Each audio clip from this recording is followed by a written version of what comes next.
नमस्कार दोस्तों, हमारी आज की कहानी है सुहागन। काव्या, काव्या कहाँ हो?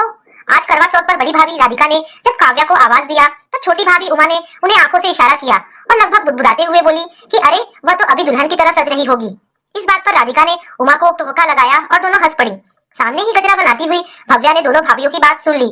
समय की नजाकत को देखकर उसने कुछ भी नहीं कहा और सोच लिया कि वह किसी दिन समय निकालकर और काव्या दीदी का मूड देखकर जरूर इस बात को शेयर करेगी। दरअसल काव्या को अभी मायके आए हुए तीसरा महीना हो गया था। इस बीच सतीश उसे लिवाने आना तो दूर उल्टे तलाक के कागज भी भिजवा चुका था, जिसे अपमान, गुस्से और शोक में काव्या ने साइन करके वापस भेज भी दिया था।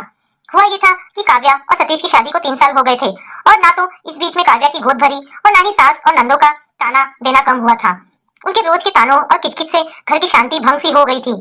काव्या की बड़ी ननद सुनंदा को छोड़कर और कोई भी काव्या को पसंद नहीं करता था। कारण था काव्या का गरीब घर से होना और सुंदर व समझदार होना।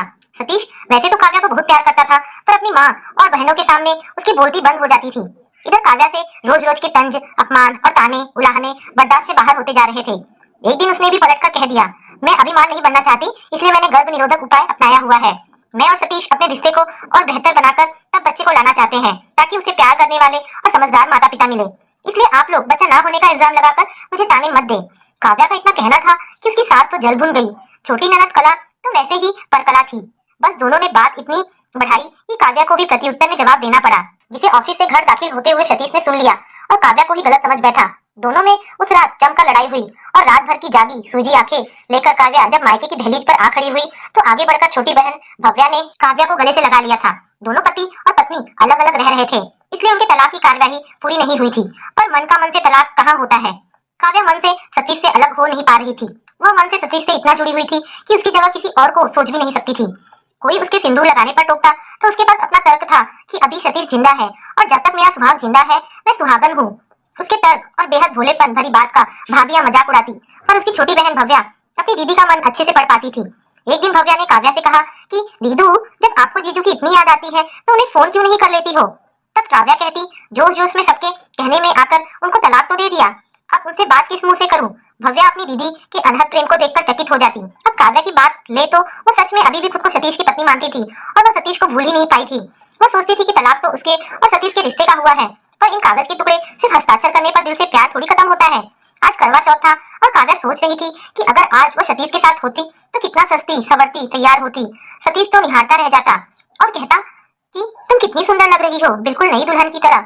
सोचकर काव्या की आंखें छलक आई थी कि आज अगर वह और सतीश साथ होते तो कितने खुश होते।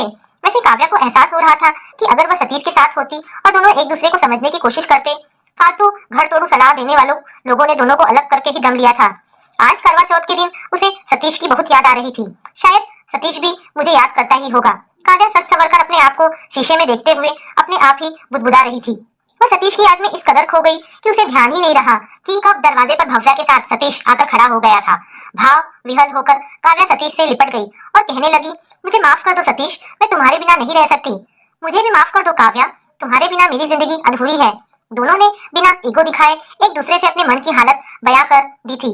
जिस रिश्ते को तलाक के कागज भी नहीं तोड़ पाए, उस रिश्ते की तो बात ही निराली है। सही तो कहती थी काव्या, जब तक सतीश है मेरा सुहाग जिंदा है, मैं सुहागन हूँ।